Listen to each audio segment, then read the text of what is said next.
Welcome to Sharing Mindsets, the go-to podcast for everything real estate in your region.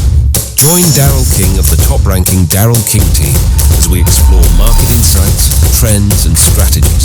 Whether you're buying, selling, or just curious, this is your key to unlocking the property market. Let's dive in with Sharing Mindsets with Daryl King. Your real estate journey starts now. Marta Pozniakowski, we want to welcome her today. You know, Marta is an award-winning real estate broker with a rich background in the industry, spanning over 10 years. Her expertise is particularly focused on pre-construction condos, land development, construction, and property management. Since August 23, Marta has been a key figure at Emblem Developments, one of the fastest-growing companies in the GTA, known for their spectacular high-rise residential projects. Under her guidance, Emblem is currently spearheading projects such as Allure in downtown Toronto, which is probably their flagship. We were down there the other day, some of us. The Design District in Hamilton, 931 units there, which is making headlines as largest approved residential property project in the area. But that's not all. Marta's also into many other things. She was the board member of ICRAN, the Toronto Polish Film Festival, which you guys just had, right? The good thing is her efforts have gone unnoticed, earning her prestigious accolades like the Brilliant Minded Woman Award and the Badge of Honor from the Minister of Culture of Poland. So today, Marta joins us to share individual insights into the world of pre-construction, from decoding the life cycle and pre-construction projects to mastering sales and negotiation strategies. Marta's here to provide an insider's perspective because she's on the inside to enrich sellers, buyers, agents on the process of buying pre-construction. So welcome, Marta. Thanks for coming here today. It's a great honor. Thank you for having us. You know, she has a beautiful, amazing office. I was down there a few times this week, and a couple of my agents went down there and did some videos down there. So very fascinating place. We're going to start right in.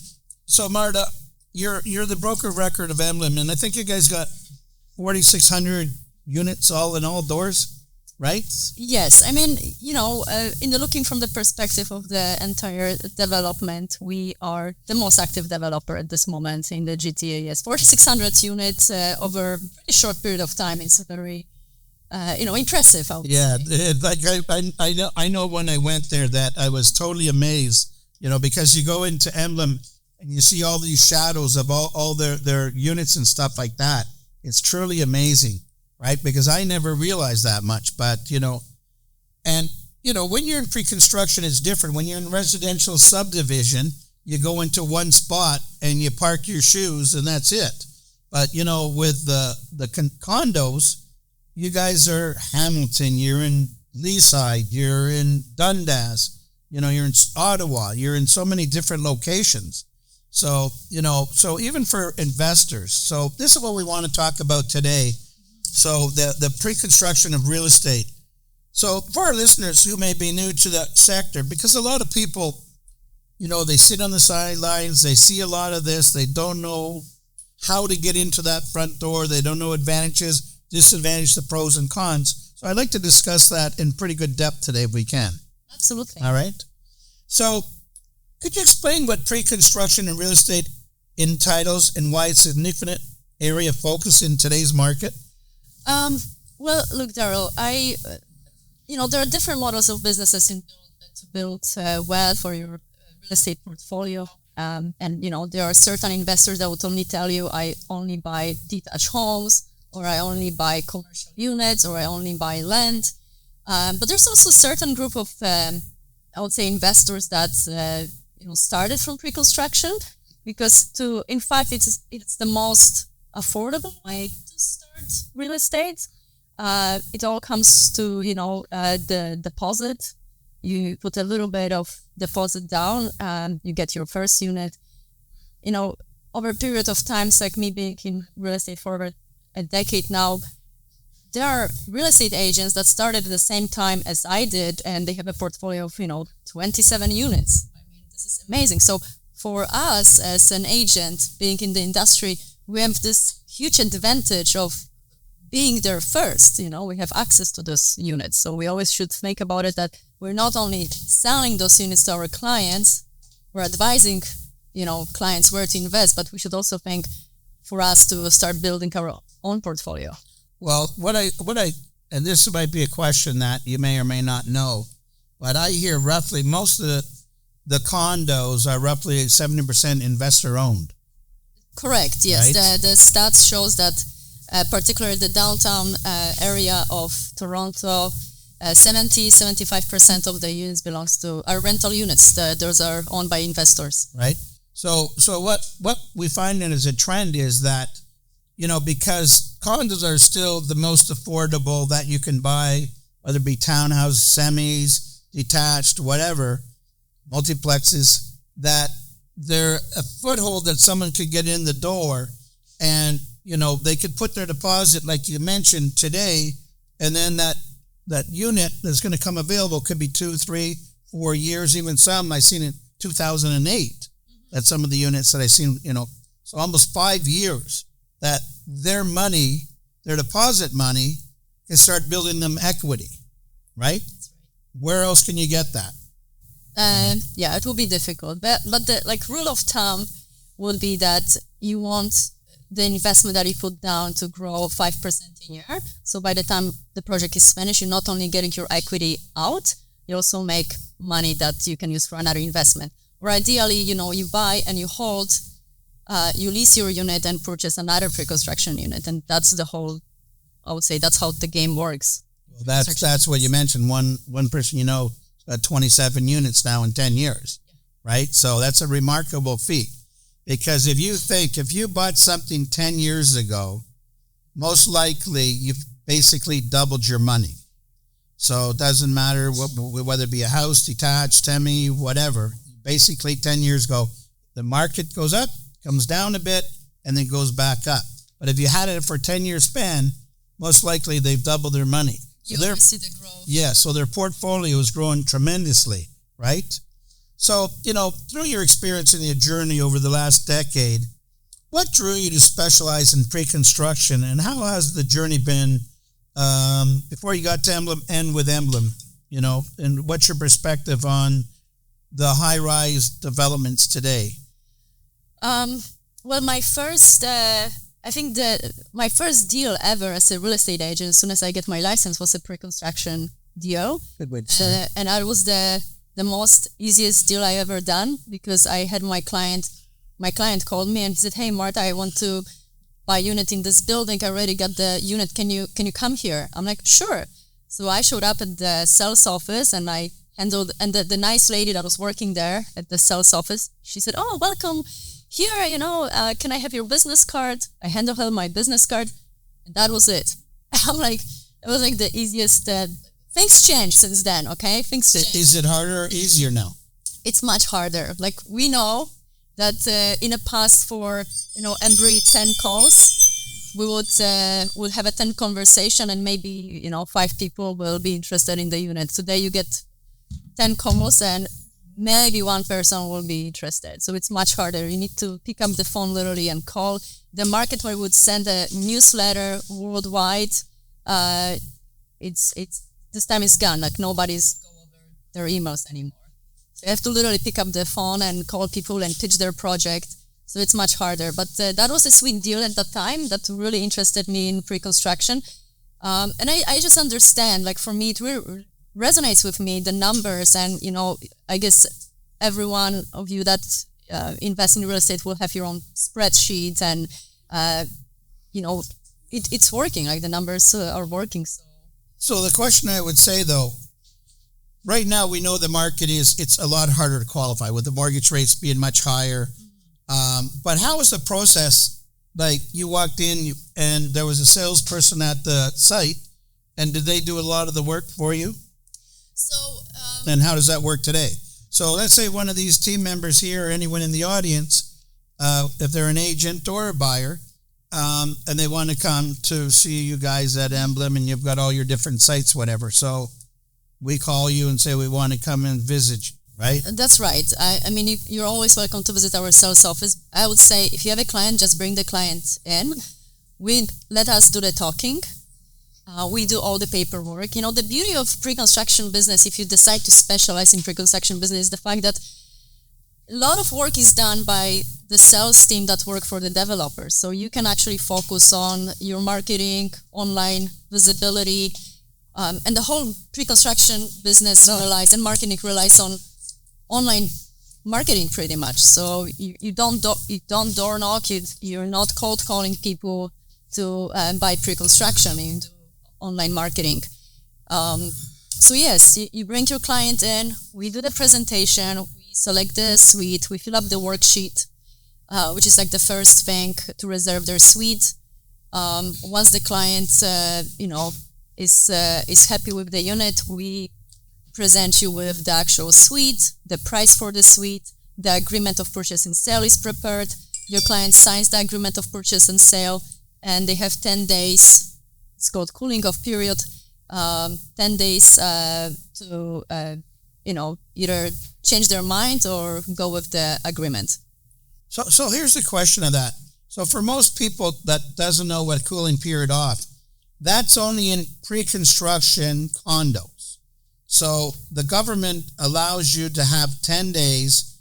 And at that point in time, I highly, highly, highly advise you to go see your lawyer and get full approval for your lawyer, because Marta, no disrespect, works for the developer. So the developer does a contract in favor of the developer. So as the buyer agent, you need to make sure make sure that, it's capped out at closing date, because you don't want a lot of hidden surprises. You want to make sure that there's an assignment clause in there, which we're going to get into assignments a little later on. But it's so important, those 10 days, you need to act expediently right now, especially in a hot market, right? Because in a hot market, we were down there, Fernez and Sammy, you were there with me the other day, that one unit sold out in 48 hours. Mm-hmm. So, in a hot market, man, you got it, you are lucky to get in there and to get an opportunity to buy a unit. So those 10 days, you need to act expediently, because they got people already lined up right behind you to bump you out if you don't want it. Waiting for the unit, right? Yes. So would you happen to know what would be, so let's say 10 people came in, put an offer in, and they had the 10-day cooling period.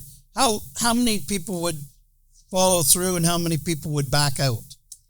I don't really have stats on this off the cuff.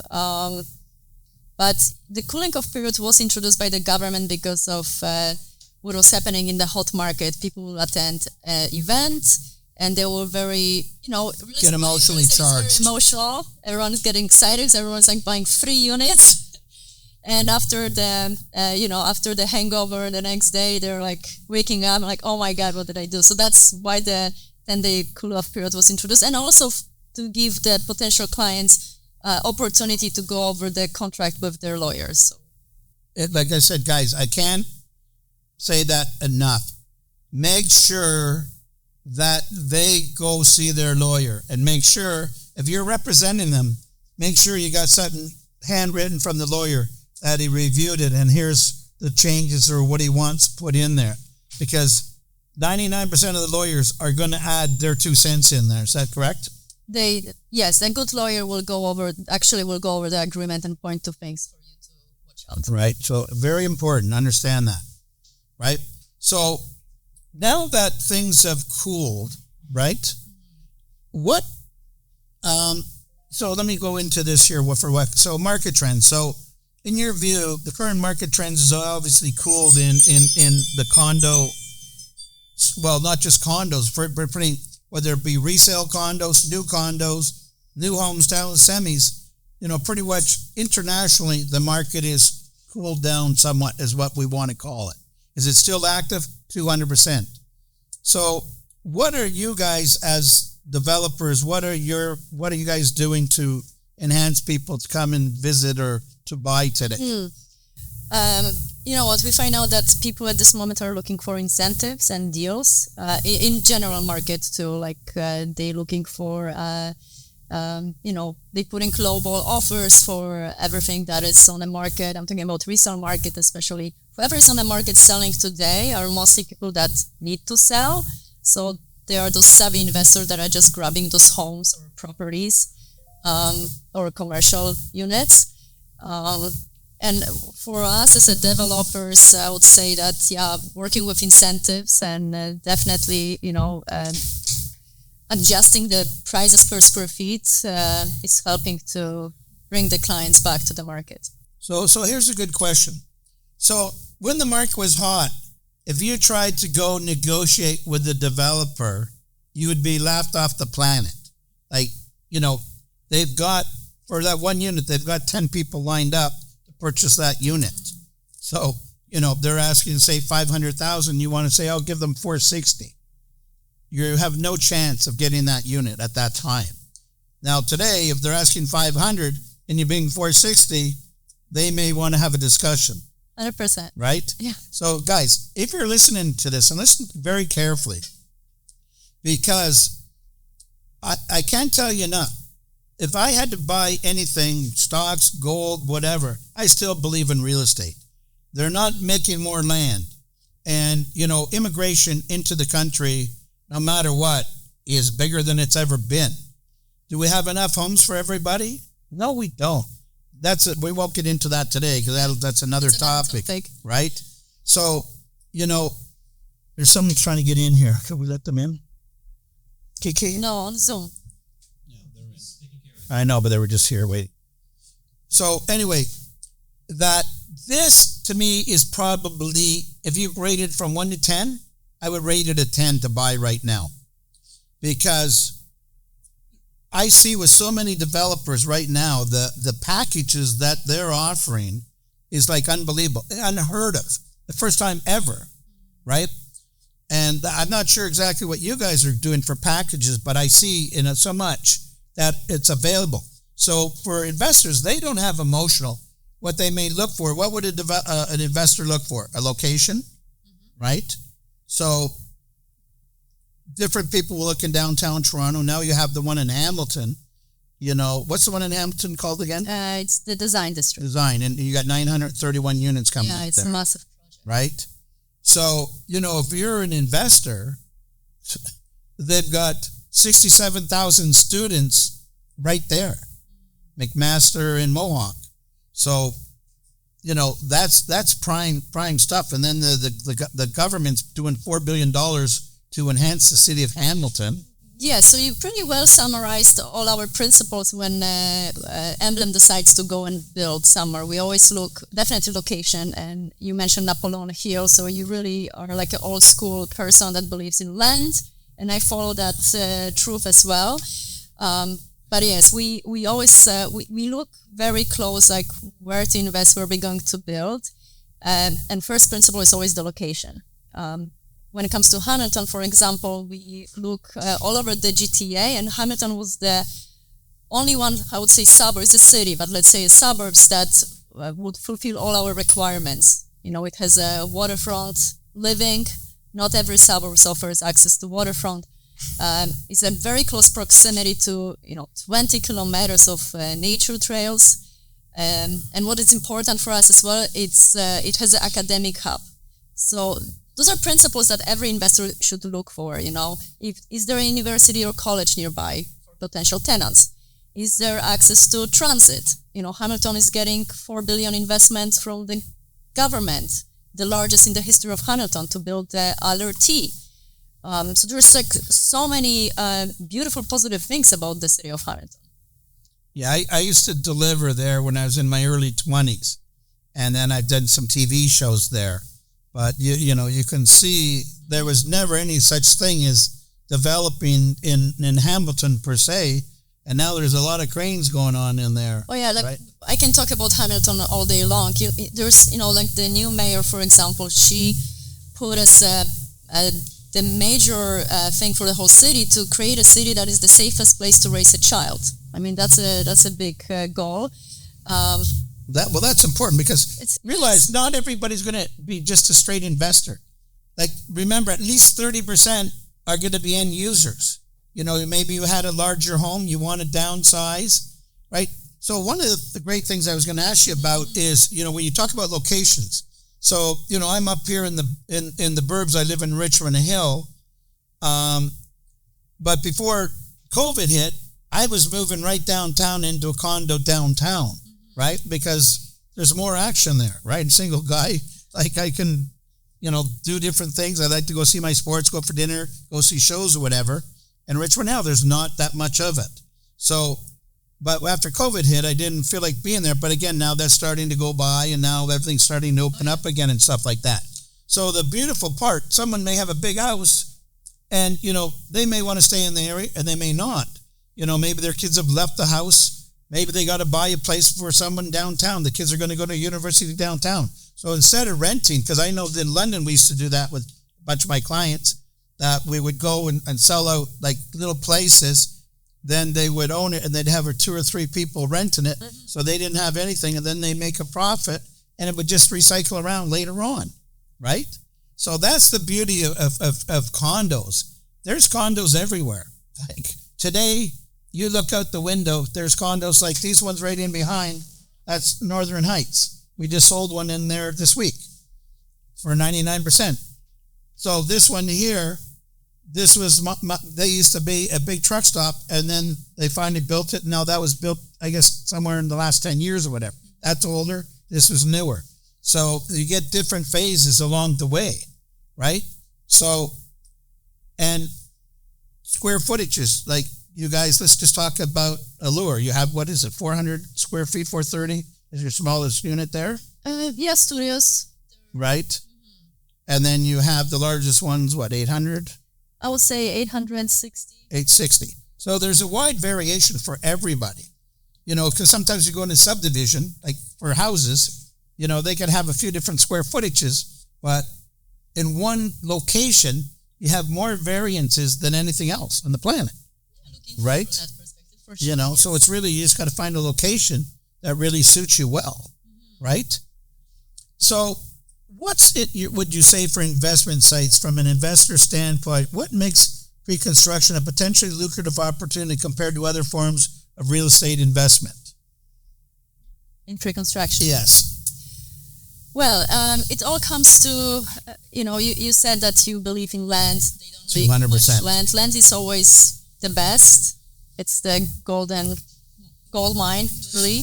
But, if you have a limited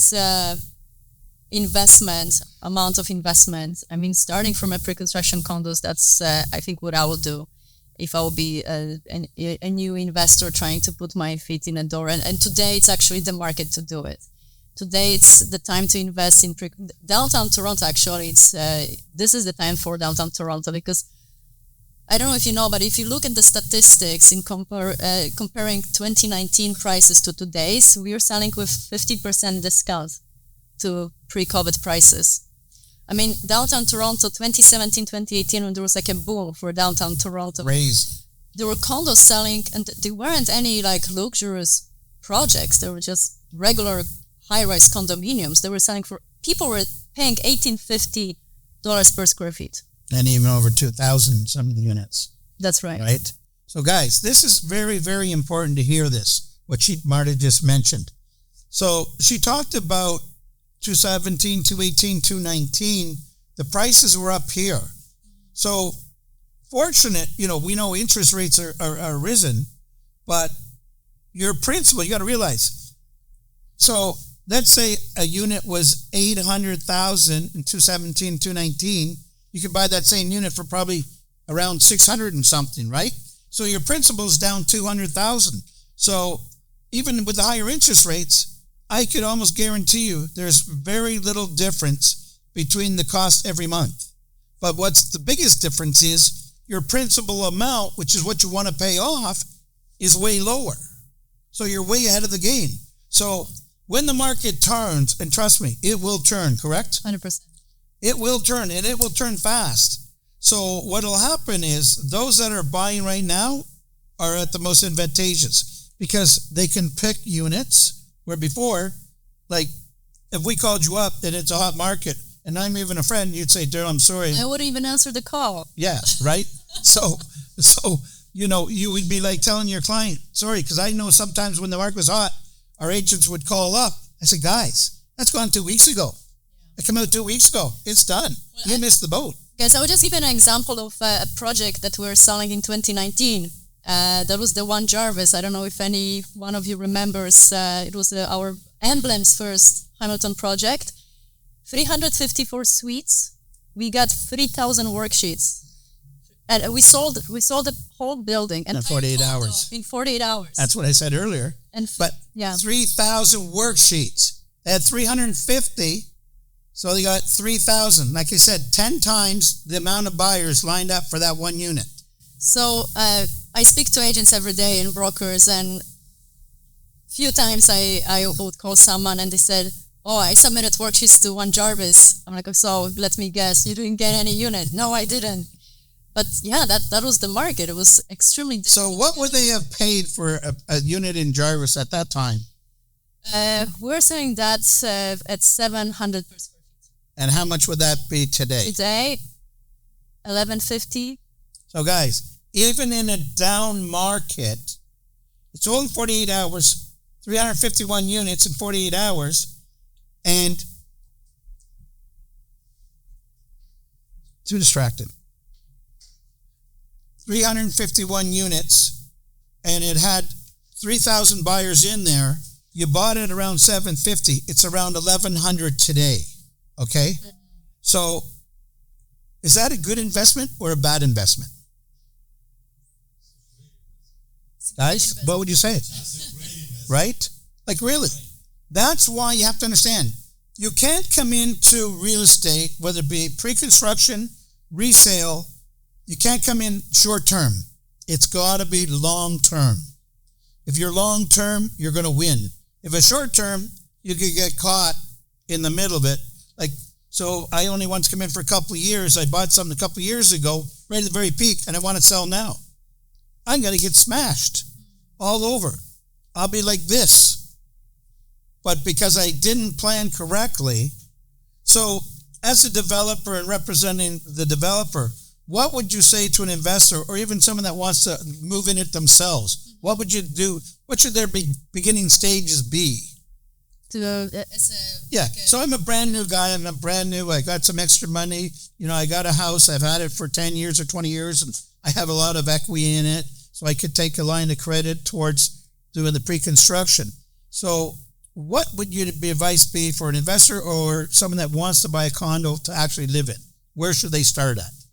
I would say, first of all, I will ask, are you an investor? Or you want to keep the unit? I'll ask three questions. Are you an investor or end user, right?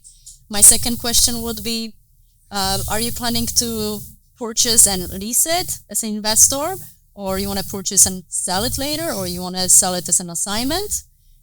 So those questions that I will ask to identify what will be the process and what strategy should we take. For example, you will have investors slash end users. So those are people that purchase a unit, they live there for 5 years, they sell it. So we kind of, go around the tax gains. Then they purchase another one, they move to another one. So you kind of increase your equity, and the idea is that from one you go to two and so on. So you have to really know what's their longer game when it comes to real estate. Well, and that's important, longer game, because if you're just someone going to buy and flip it, there's capital gains, right? Plus on top of that, there's the 13% HST on top of that. And a lot of people don't realize that, So what that means is if you're buying something and you're just going to flip it, the government is going to hit you with HST, number one, that you got to pay on that unit, because now it's not your principal residence. So right now, as a principal residence, there's no HST. So if it's an investment, now there's HST. So, and on top of that, if you're just flipping it right away, you're going to get hit with capital gains. So you have to prepare there. That's why it's such a big difference. And that's why I say short term is not the way to go. It's not for real estate. No, It's really not. Right? So now I'm an investor and I'm going to rent it out. Now, how would that work out? So So I'm a first-time investor. perfect. I want to buy it. I'm gonna hold on to it. I'm gonna want to rent it out. Are you gonna rent it out for me, or do I got to get my agent to rent it out? Great question, Mr. King. I love it. If I can mention, the amazing thing about pre-construction business is that once you have those clients that purchase pre-construction units, once they get the keys to the units, they calls you and they said, Mr. King, I want to rent it or I want to sell it. So you have this repeated business, right? So that's one of the amazing things that happens when pre-construction, when you sell pre-construction.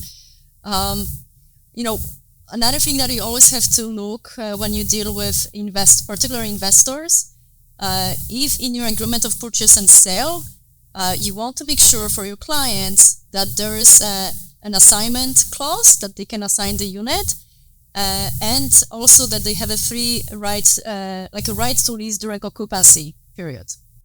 So I had mentioned when I said, remember that 10-day cooling off period? I said, you want to be able to cap it and you want to make sure you have an assignment clause in there. So I want you to explain to them exactly what an assignment clause, because some people don't really understand that. And tell them the different types of assignment clauses, because some of they're not capped, could be a lot of money, then some are capped. Yeah. And sometimes the builder with an incentive will offer free assignments. Correct. Right? So try and explain that where they can have a better understanding of that. I can explain it on what we do in Emblem, I guess. Okay, that's good. Fair enough. At this moment is part of every agreement of purchase and sales. We're offering a free assignment. The value of the assignment, like the cost actually of the assignment, is about $5,000.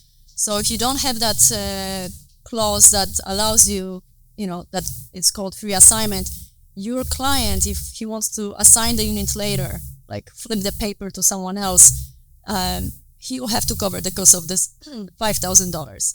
So you want to make sure this your client has in their agreement of purchase and sale the clause for a free assignment. So $5,000 is very low today. It used to be like $2,500, then they raised it to $5,000. I have one of my clients that bought a house. The builders want $35,000 for the assignment. Right? $35,000. So that's why it's important they see the lawyer and you work. And not all builders offer assignment clauses. Not all of them. There's stipulations in there. Correct. And it varies because the same developer, the same project, they make completely different agreement of purchase and sale. So Depends what you negotiate. You're there to negotiate on behalf of your client. Another thing what I would say from a perspective, of selling pre-construction and you dealing with your clients and advising your clients, be mindful that in many circumstances, developers, they offer incentives. So I know incentives are great. I'm personally, I'm not a fan of it because they are very short-sighted. Because in the end, it all goes back to what was the price you purchased the unit for. The incentives, the free TV, that has nothing to do with how your unit will perform on a longer term. So the enticement, you're saying basically the enticement they're getting to help you buy that. Yes. Maybe there's a reason behind that. I will be very suspicious on that. Right. But remember that if you're getting a unit for your clients and the client is getting certain incentives, credit on closing, furnitures, TV, upgrades, right? Memberships, all kinds of incentives, right? I like them. You like them, I know. But remember, if you assign the unit, the people that is buying the unit from you may not have those incentives. So there may be a clause in the agreement of purchase and sale that the developer will put in that if you assign the unit, you're losing all the incentives. And there was Guys, we talked about that in one of our other sharing of the mindsets. And that's what, Igor, you found that out, right? That you couldn't assign your things. So guys, right now, if you look at pretty much all pre-construction, the builders are offering some type of opportunity that you can take right now. And I think it's good that you take it, but when you're negotiating, one of the things that you need to make sure is that I can assign my bonuses to the new buyer if I'm going to sell it, right? Because you may have 20 or 30 or 40 or 50, and now you've seen $100,000 on some of these things. So you got $100,000 bonus, but now I bought it for me. But no, I said, no, I can't close. I'm got to move somewhere else. So I'm going to say, Marta, will you buy my assignment? And I say, I've got this, this, and this, and this. It equals an extra 100,000. And you're going, yoo-hoo! I'm excited. But then what happens is, then I can't perform what I promised her.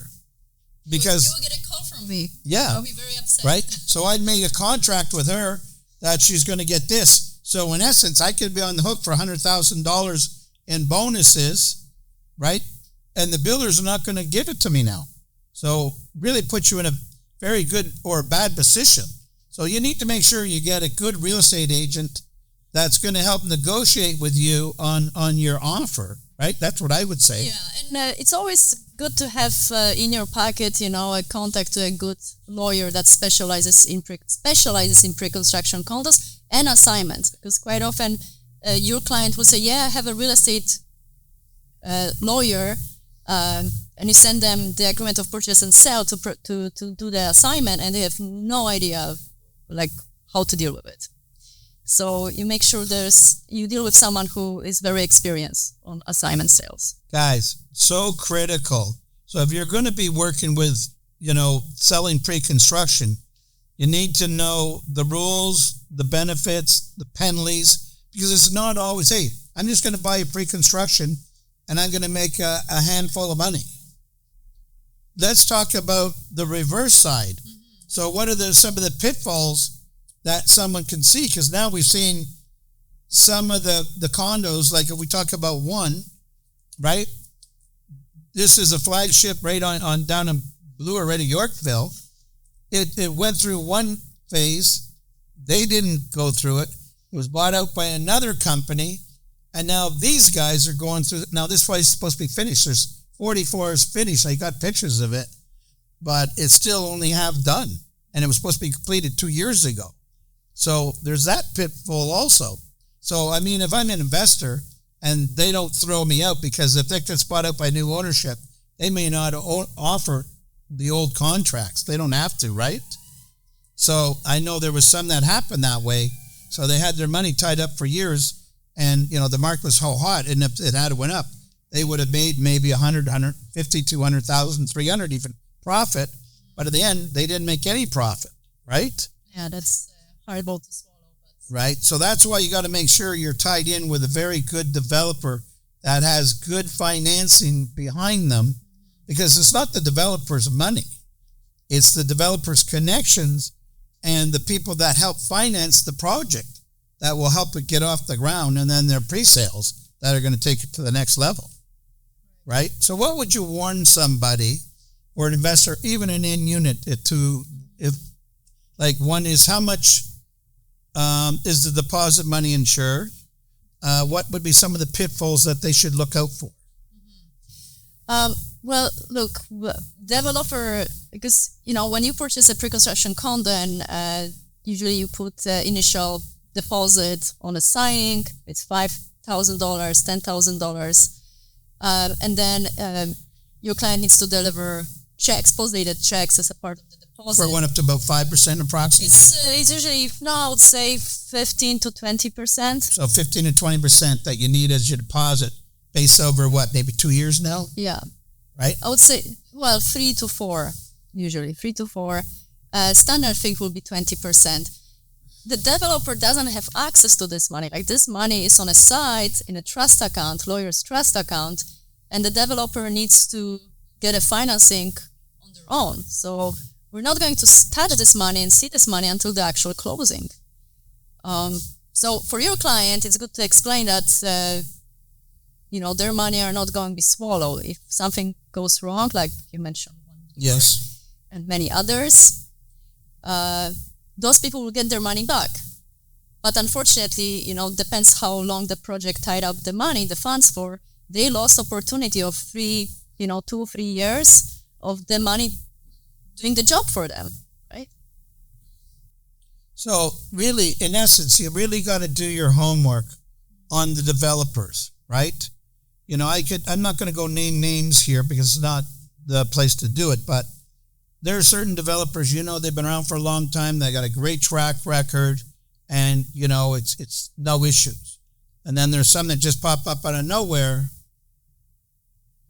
and you got to think about it, right? So as the agent, you need to do your homework and even have your buyer or investor do a little bit of homework also.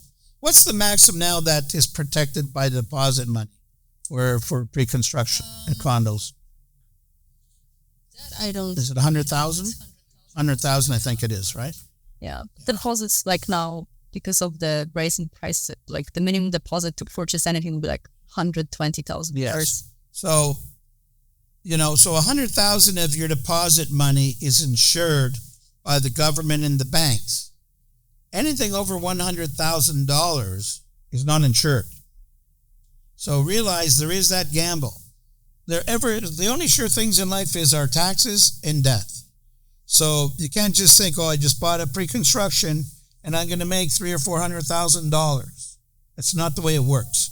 Most times out of not, if you hold it long term, you're going to do very well. But short term, there's other things that can happen, like nobody expected. Well, I shouldn't say nobody expected. I always predict that the market's going to change. And we don't know how long it's going to change. Could be 6 months, could be 3 months, could be 3 years, right? Because you can't just go full blast. And that's the way the market was running. It's like you're running your car, you're doing 180 miles an hour, and you just hit a brick wall. What do you think is going to happen? You're going to have some bit of a mix-up there. So, we just gone through that. So the market really needed the adjustment that it's gone through. It needed to be slowed down somewhat. Because where would it be at now? $3,000 a square foot, right? The consumer, their incomes cannot keep up with that. It's impossible. So they had to slow it down.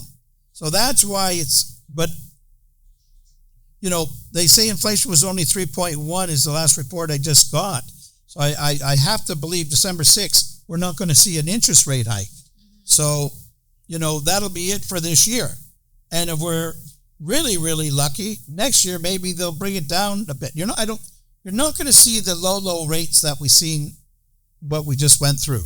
They're probably going to get us down to the 5%, and that's where they're going to probably operate. I think that's more realistic rates than what we used to have before. So we definitely had to get used to that. And Daryl, you were telling me that you remember when the rates were like 17%. 17, 18, 19, 20, and 21%. And we're terrified with 6%. That's right. So what happens is, because we're not adjusted to that, the market's not adjusted, because what happened is you went from the lowest rates we've had in history, and then in a short period of time, they raised them up 11 times. So people got caught, myself included with everybody, that, if you're paying less than 2%, now you got to renew at 6%. It's like pain. Because it happened so fast and so quickly that, and that's, I didn't agree, but, the market should have never went up 23 and 43% in 1 year either. So that's why they were putting a stop to it, right? But that's why I say, if you're a hold for the long term, you got to be able to rough the storm. So, if you were getting X, Y, Z, they let you, certain buildings, you could raise your rent amount. So it'll help cover the extra expenses you may have. And other buildings you cannot. So, you just got to find out where it qualifies, right? The positive thing is, like, if you read the recent CMHC report, one of the theories that in the next 6 years, the real estate market in downtown Toronto will go 86%. That's just insane. They said what? The prices will go 86% up. Up. So if you're sitting on the sidelines, whether you're an investor or an end user, and even as agents, we have to give guidance to our clients. And proper communication is the most crucial thing that you'll have. So, we build up a relationship with Marta, with Emblem, that now we can call them up and say, we got clients that are looking here, and she'll see what they can get us. But in the hot market, like you said, she won't even answer her phone to me. You know what I mean? No, I will. I know, but I'm just saying, but if you don't have any units, you don't have any units. There's no, right? It doesn't matter. Everything got sold yesterday. Yes. So tell me about for getting onto like a VIP, because everybody in a hot market is saying VIP assets. So explain that to the investors, to the public, and to the agents. What does that actually mean to the layman's term? What it used to mean. VIP. What it used to mean. Right? Right. But some people don't understand that, right? So, correct. In the past, just a few years ago, the pre-construction market was completely different from today's market. Developers will have lunches, will have friends and family events, then they will have VIP events, then they will have a VIP brokers events, then they will have private open houses. Things are a little changed today. What does it mean, VIP access? It all comes to the fact that, developers would work with handful of agents that we'll call platinum agents. And those agents will receive allocations. And later, the developers find out that, 90% of those allocations would be, that those agents were selling were actually co-ops. So they were cooperating with other agents, like yourself. And, at the end, it all comes to the fact that the developers wanted the units to be moved, and everyone was okay with that.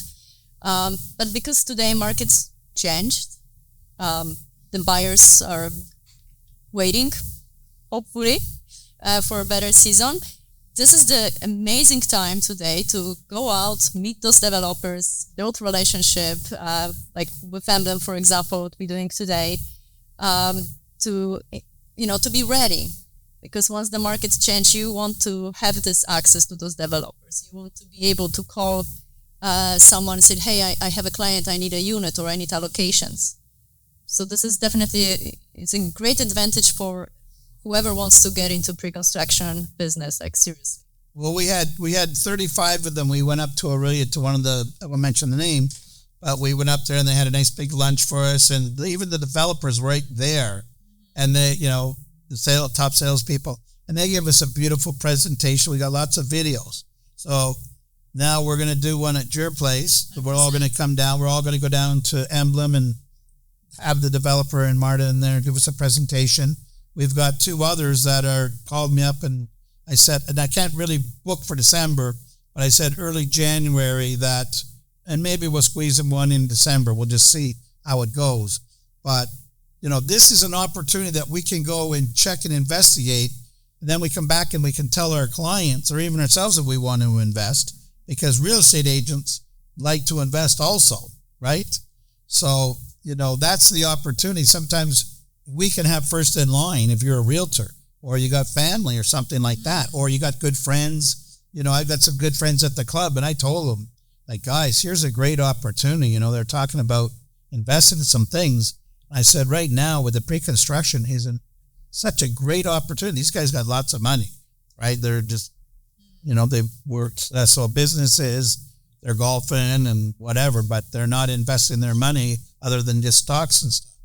So I explained to them that, with the bit of the lull in the market, it's an open door that they can go and pick up some units that, like locations, like, a lot of people are flying to Calgary right now, or even in the United States. My buddy, I won't mention names, but, he runs a successful real estate company up north, and now they're trying to do development down in Florida. They go and they'll do a renovation on an old complex, and then they'll try and put it out or rent it out, right? Stay in Canada. That's, there's lots of stuff in Canada that you can invest in. It's enticing. Remember what you said about all the enticements, but if they disappear, right?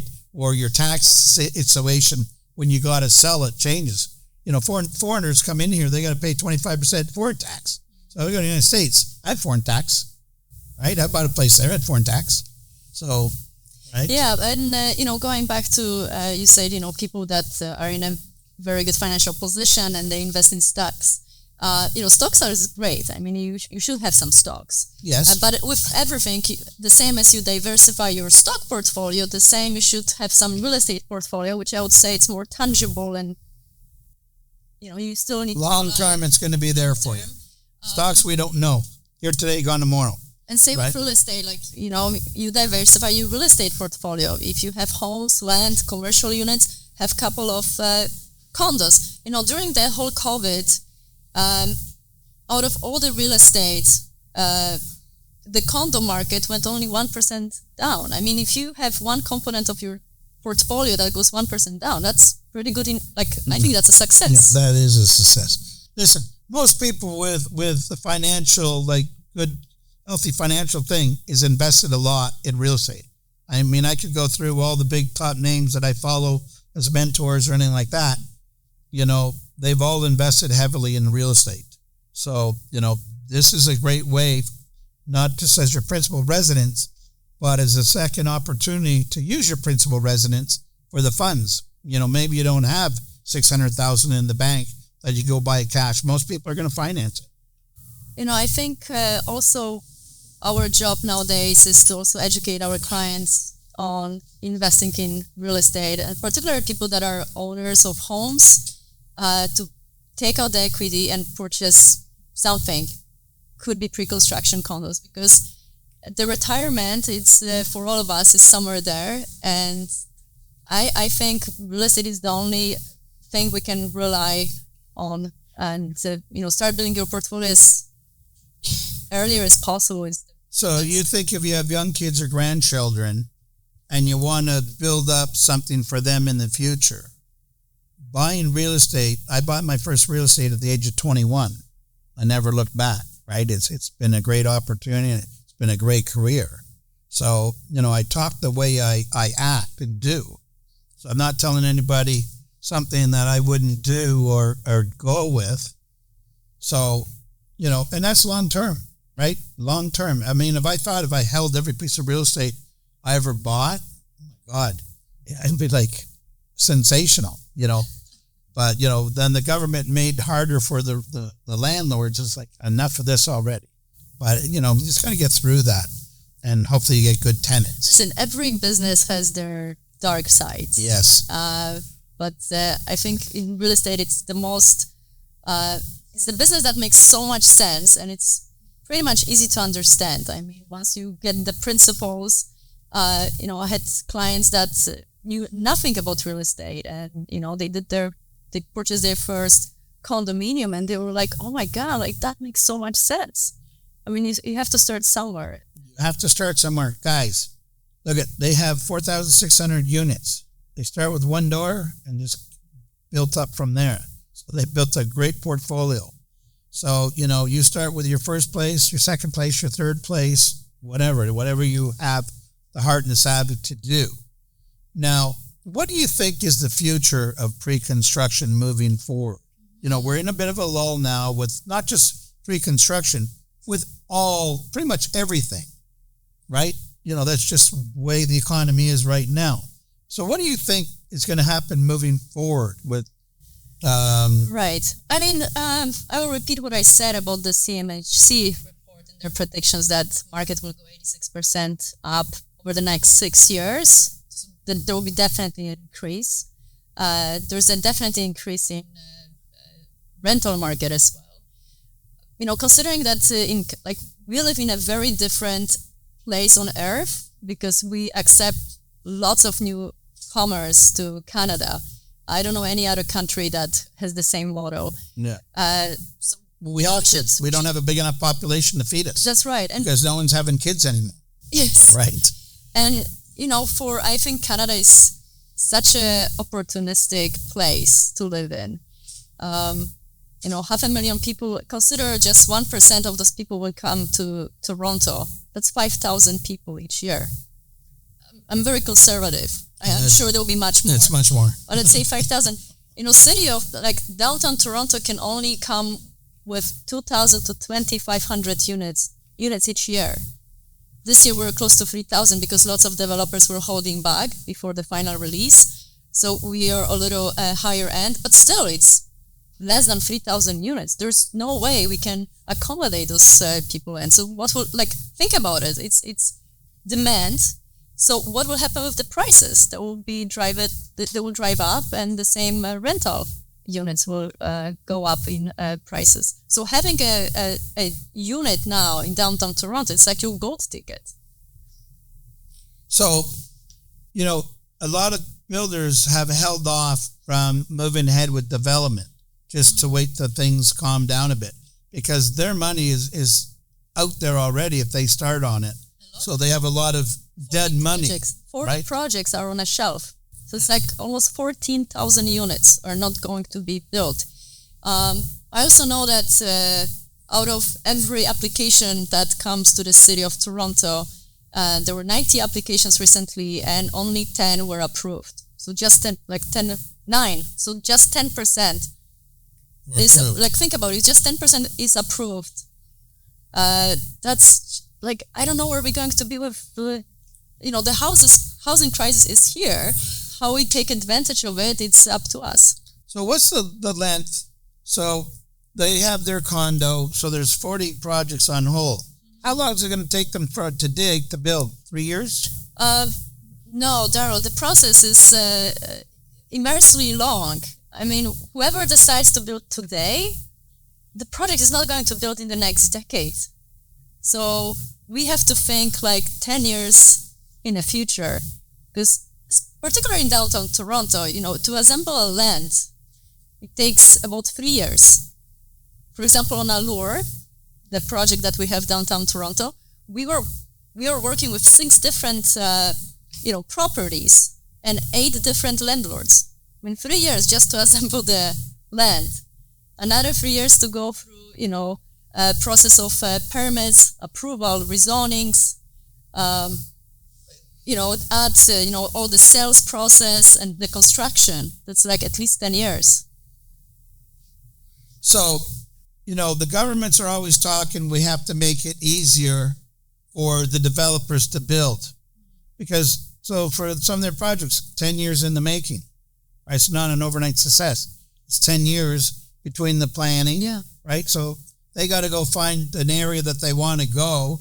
Then they got to go trying to find a place that they can actually purchase that makes sense, because, if it's a hot area, then there's other developers that are trying, so you could get bidding wars there if the market's hot, right?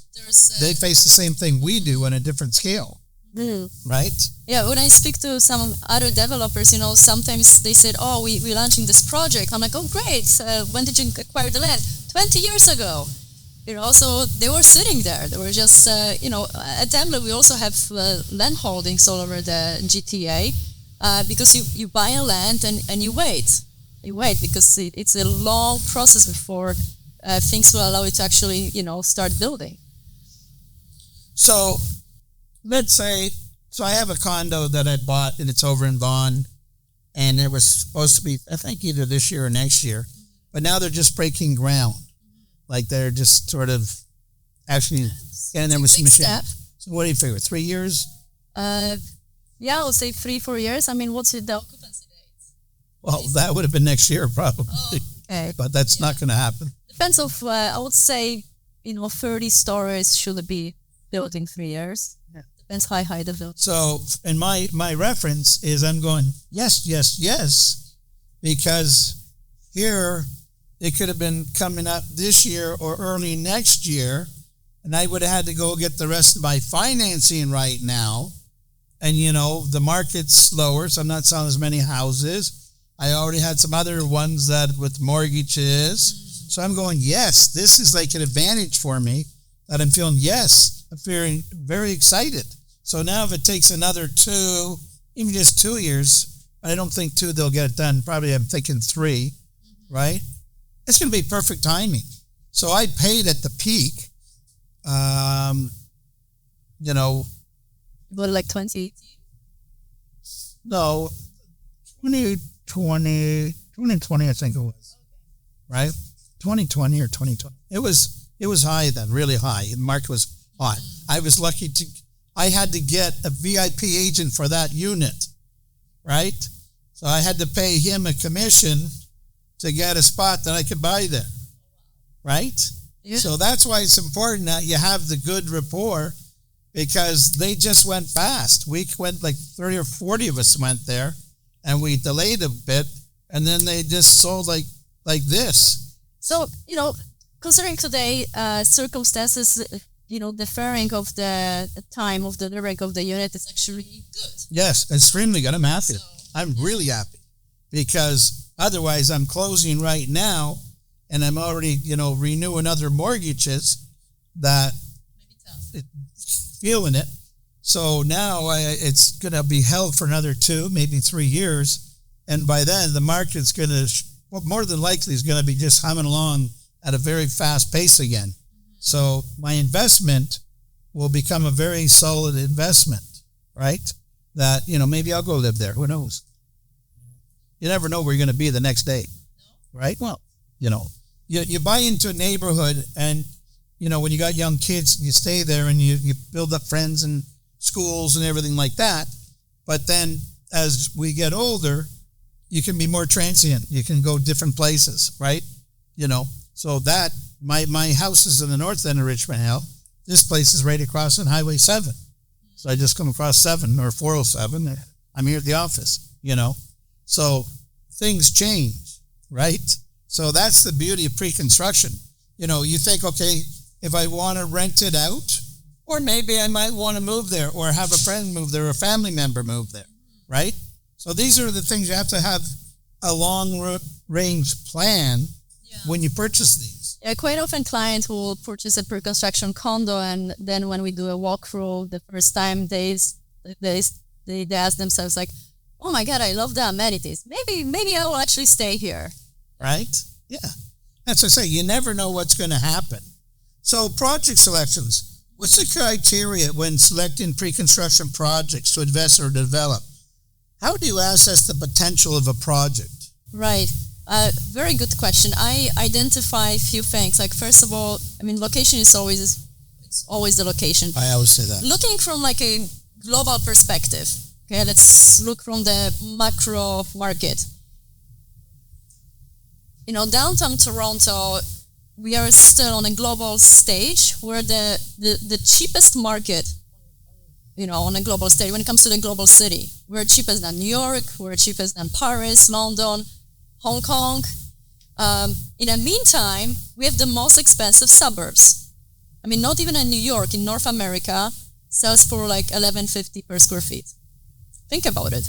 At the same time, people are getting crazy going buy units in the suburbs, while downtown Toronto is waiting, like standing empty and like waiting to us, like, hey guys, we're here. We're the city, we're the global city. We are synonymous to New York. So when it comes to location, for me today, that will be the number one location. Second, always, proximity to transportation.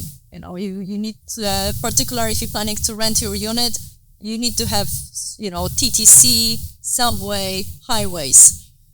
Number 3 would be definitely, college or university. Is it a, walking distance or close proximity by, accessible by transit to any academic hub? That will be like my 3 things that I will always consider when I'll be buying a unit as an investment.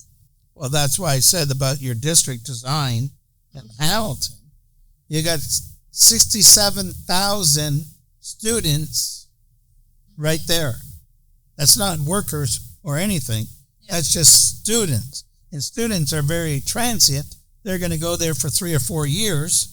So you got a built-in tenant for 3 or 4 years. We were speaking about immigration, but 500,000 visa students are issued by the government of Canada each year.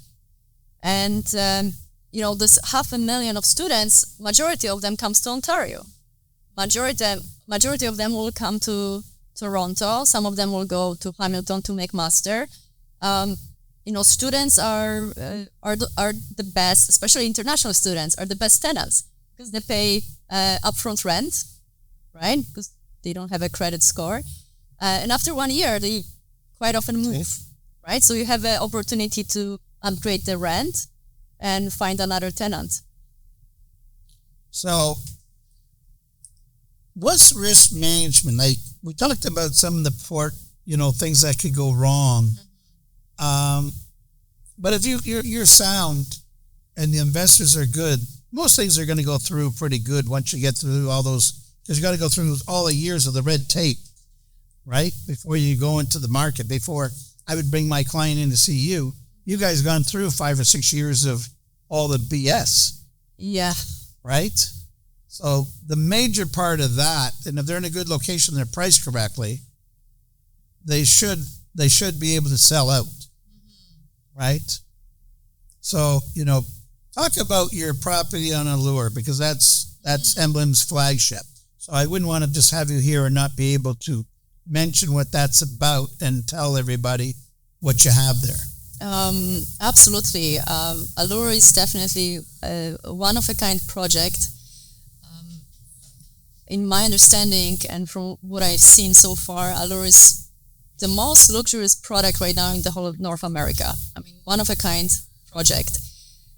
What we do with Emblem, we always introduce a special brand, or we invite personality, artists, or another brand to collaborate with us on our projects.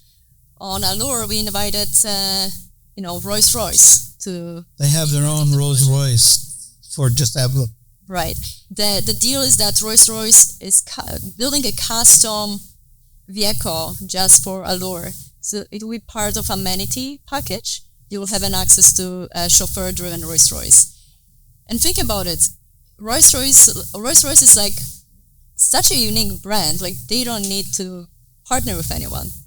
This is like one of the not many brands that they can charge anything they want. They can charge, like, really, it's just one Rolls-Royce. The fact that they are, investing with Emblem, and it's the first time in the history of Rolls-Royce they're actually putting their branding on a building, on real estate. They really believe in Allure. So we as well, of course. This is a very special project. That's a special perk. So, you got to go out on an engagement or a wedding, you got out-of-town friends, whatever. We want to book the Rolls-Royce, go to a nice theater and a dinner, whatever. Very impressive. I know on the TV show, which I mentioned to you, I used to drive around in the Rolls-Royce, have the chauffeur drive it, and we open up to clients, and you're pulling up to properties that are $20 and $30 million. Very impressive, right? So it's the thing is that King and Princess, it's right in I'll always talk about location. You cannot get a better location than right there. The financial, the entertainment district, virtually everything is there. So go ahead and tell them a little more. How many units are there? So over 500 luxurious suites. How we market the building, it's going to be a hotel lifestyle-based building. So think about it as, Shangri-La meets Four Seasons Hotel, but without the hotel component, right? Buying a condo in a building that has a hotel in it sometimes causes lots of issues. Lenders may question, and they don't like the hotel component in the building because it raises a red flag. Even tax purposes, right? Taxes and insurance. Yes, thank you for mentioning that. Big time. There's more liabilities. I know that there are, buildings in downtown Toronto that are hotel/residences, and there are constant lawsuits, amenities are closed, problems with hotel guests. So think about Allure as, one of the buildings that, for example, you have around Central Park in New York. There are hotels, wealthy people will stay in those hotels, they rent the whole suites, they have literally their name on the door because they want to have access to the superb amenities, this amazing services. So that's what we're creating at Allure. There's nothing like that in Toronto right now. So it will be a very special building. Everything we do there, I have to mention our CEO, Kash Pashutan. I don't know if you had a chance to meet Kash. He's very passionate about art, design, architecture, fashion, and he has a huge input into this building. Like, he handpicks every element of the building. He orders the sculptures through Jeremy Guy. He decides on certain aesthetics that are going to be inside the building. He chooses the global designer that we work with, which is Burdi Filek. He chooses the architects that are designing the tower, which with his input, the inspiration for the whole tower comes from the black TD towers that are downtown Toronto. I don't know if some of you know. They're beautiful. They're like timeless, elegant. They're there. So his passion to the art and design really reflects on the building itself. 20,000 square feet of amenities. Everything we do is very intentional. We're building a spa, let's say. And, I understand lots of developers would say, yes, we have a steam room. But, you have a steam room and we have a spa. Like, what we're building there would be just spectacular. Like a 5-star, you went to a 5-star retreat. Literally like experience for body and soul. Like something completely different. I hope they're going to let you use it. Right by the unit. So we've passed our time of 2:00. So what I would like to do now, if you got a little bit more time, open up to see if anyone has any questions that they would ask Marta. So anyone here in the audience that wants to ask a question, start with here. Any of you guys got a question? Nick? Hi, Marta. Come up here to the microphone here that we can hear you. Right. Hi. Right there. Yeah. How you doing?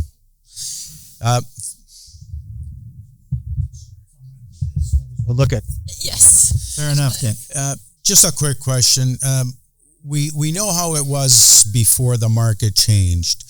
My question here is that, with the offers that you put through to the builder, how negotiable are they now compared to what they were? And I'm not talking just price. I'm talking about, the assignment, the free assignments, the kick-ins, the, upgrades and so forth.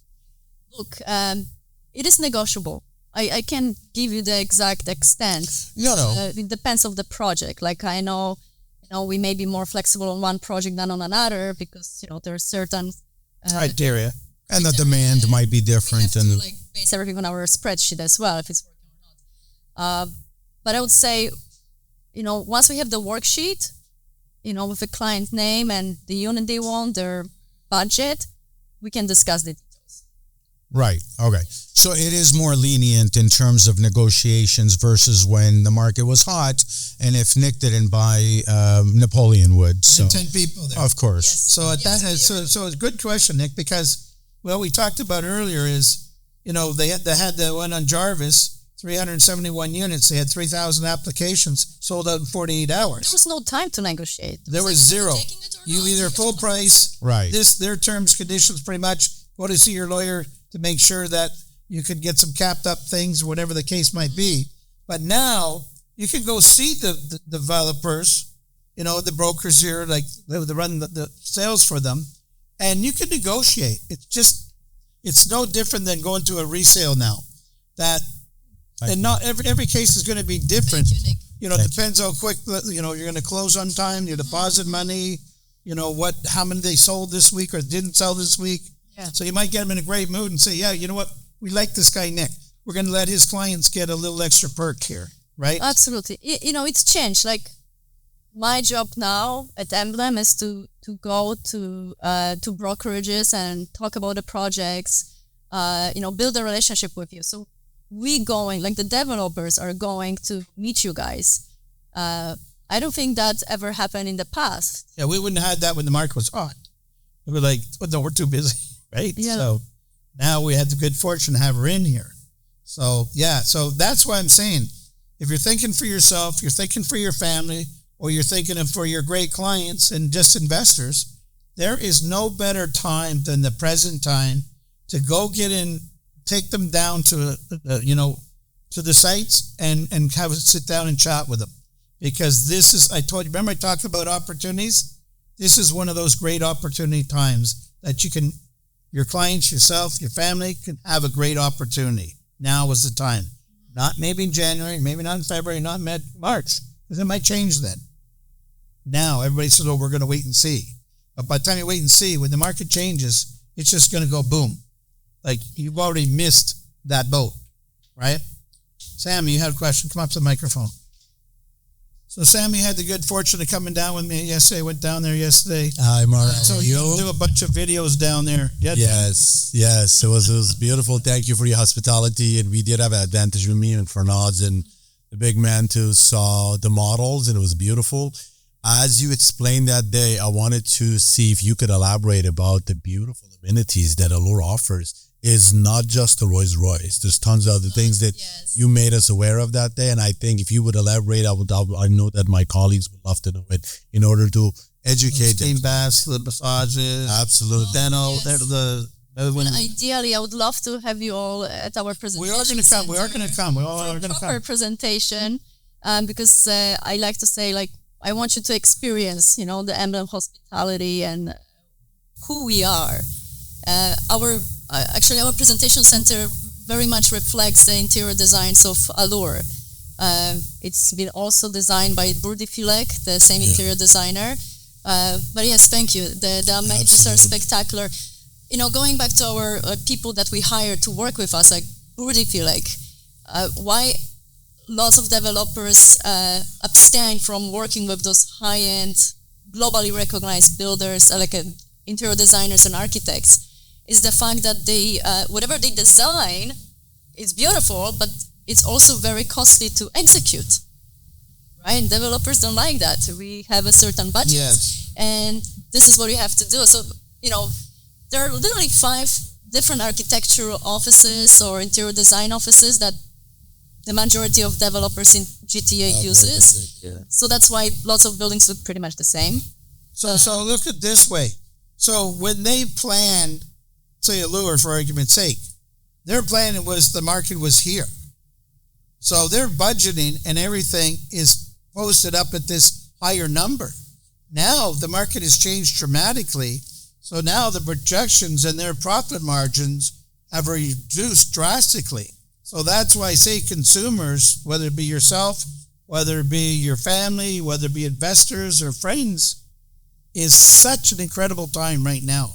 This is like an open window that's not going to stay open for long. And I remember telling people that way back in the last little slip we had when it slowed down. And that's what happened. After that, we had like almost a 15-year run, pretty much, right? But, people have tendency, like, we're watching too much news. Yes. And people follow other people. And unfortunately, to build wealth and to become wealthy, you have to do opposite what the masses are doing. You can't do the same thing everyone is doing. You have to seize the opportunity. And I absolutely agree with you. This is the time to open window. To buy. I totally agree with what you said. As usual, I tell all my clients, if you have a stomach or headache, don't go to a mechanic. Go to a doctor. You want to know something about real estate? Talk to a professional, not your dentist or your neighbor or your client. That's what happened. They had They all talk to their friends. Exactly. They only had one small experience. My friend said this. That has happened to them only. And that's basically it. But I think for what I've seen, Allure is raising your bar of luxury condo living in downtown Toronto. And I'm very excited to see the finishings. Thank you for being here. Thank you for the other day. Thank you so much. Anyone else have a question that's here? That's it? No questions? Anyone in the audience have any questions? No, they're very quiet today. Guys, it's November. We have like, what is it? Today's the 23rd? So we have like 37 days to the end of the year. So what I tell everybody, go hustle. Guys, this is the opportunity. These next 37 days is going to project you into 2024, what you do or what you don't do with it. So my belief is go do something with it. Otherwise, you're going to be really left in the cold. But I want to take this moment for everybody in the crowd here, you two that are chatting right now, well, you three, excuse me, guys, that I want to thank Marta for coming in here today. I want to give her an extremely big hand. We're going to have another opportunity, right? So, Marta, I want to thank you very much. It was a pleasure to have you come in here. Thank you. How can you got radiant to that warm, beautiful smile, right? It's great. I've been down there 3 times this week and doing videos and stuff like that. And every time it's there naturally. So if you project that with your clients and that, it's fabulous. So it's Daryl King here, sharing the mindsets. If you're on here today and you want a copy of the episode, reach out to us and we'll make sure you get a copy of this. We have Karen Giannotti coming on in December for our last one of the year. We haven't come up with a topic we'll be discussing, but we'll make sure that you get it. So again, thanks very much, and start planning for December, Christmas, and New Year's, because it's almost upon you. So again, Marta, thank you very much. Everybody that's been here today, thank you for your time and showing up. And until next time, as they say, hasta la vista. Bye-bye.